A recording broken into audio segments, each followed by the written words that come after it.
কর্ণফুলী 12 লঞ্চের যাত্রী আজকে ভোলা খেয়াঘাটের উদ্দেশ্যে কর্ণফুলী 12, কর্ণফুলী 10-এর ব্যানারে ঢাকা নদী বন্দর থেকে ছেড়ে যাবে। এই লঞ্চের যাত্রী দেখতে পাচ্ছেন, নজরকাড়া লাইটিং, কি সুন্দর সিনচান পরিবেশ।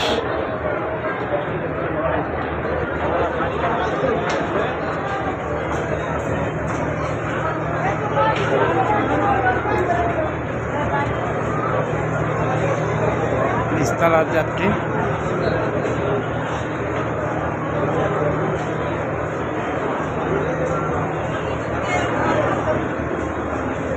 যাত্রী আজকে খুবই কম